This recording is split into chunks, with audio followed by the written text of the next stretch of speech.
Hello and welcome to Greetingstar. I'm so glad you could join me today. I have some Easter cards for you today, and I'm so glad I was able to get it finished and get the video up before tomorrow, which is Easter. I'm using supplies from the Spellbinders March 2021 card kit of the month, and then this paper here is just some 12 by 12 that I had in my supplies. And you can see it's textured, but you don't need textured because I am going to cover that up with the pattern paper. I'm just using my 12-inch Fiskars paper trimmer. This is the Sure Cut paper trimmer, and my scoring blade to score this at 6 inches and then to cut it at 6 inches. That will give you two 6x6 cards, so you can make square cards with this. And that pattern paper that came in the kit was so beautiful, I didn't want to cut it, so I just went ahead and decided to turn it into a card, square card. And this is a die cut that my mom gave me. She ordered it from Amazon, and I thought I would cut it out of that beautiful peach wood grain pattern paper that comes in the kit and just use some liquid glue here. This is Tombow Mono to adhere it to the center of the card. Now after I did this, I thought it was pretty, but I kind of thought that maybe it would be nice to do it in gold. So I did also cut it out in gold, and you can see both, and you can choose which one you want. Now these flowers are some embellishments that came in the kit. They're the die cut shapes that come in the kit, and I just decided to trim these ones down because I only had, you know, enough for that one card in the singles, and this one was together, so I decided I would just cut it down to make it look like it was more than just one. So it would fit on the either end there. And I think that these beautiful peach and yellow toned flowers, or they're actually kind of pinkish, they go very well with that gold. So I'm just going to adhere those down in a way that I like on my card with those beautiful leaf fragments, and when I'm done with all that, I'm going to go ahead and stamp the inside of it with an Easter greeting. Of course, you could use this for a different occasion, perhaps like sympathy or something like that. If you don't like the cross with the praying hands, you could just do a cross if you happen to have either a stamp or a die cut shape of a cross, or you can make one on your own.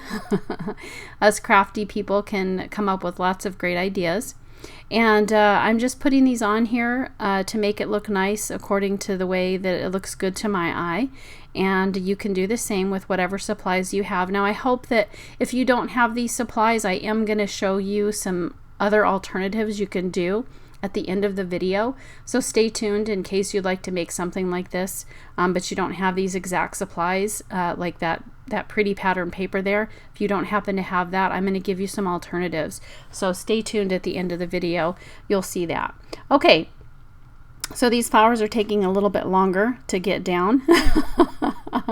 But it's a pretty simple card, actually. It took less than an hour to get this done, and that's kind of a nice thing when we're crafting. I know sometimes it can take a lot of time, so anything we can get done quickly is always a plus in my book. So I'm using those tweezers there. Those help me get everything situated the way I want. I love those tweezers. They're reverse tweezers, so they open when you squeeze them instead of having to squeeze them to keep them closed. So that's kind of nice. Okay, so now that that's done, I'm going to use this stamp from Hero Arts. I think it's called Celebrate Every Day or something like that, or Everyday Celebrations. And then also this stamp set from May Made It. And I'm using my precision press stamping platform, but I didn't like that sticky mat with this particular cardstock. This cardstock's kind of it's a little bit flimsy. It's only 65 pound. It's not 110 pound, which is what I usually use for my card bases, but I needed a 12 by 12. So I didn't have a thick 12 by 12. So I just decided to use this. And it says, Happy Easter. May God bless you and your family. And when I'm done, I decided to go ahead and add a pretty little heart die cut there that came in the kit. But of course you can cut it out from any supplies that you may have. Now, this is what I was talking about. Here's a Spellbinders die set that will cut out those beautiful corners for you. And if you don't like all four, you could just do two of them, one on either side, sort of diagonal. And if you don't have those, you can maybe use some flowers and floral sets that you have in your kit. So anyway, just have fun with it. Thanks for joining me today. Happy Easter, and I hope you have a great Easter. Thanks so much. Bye-bye.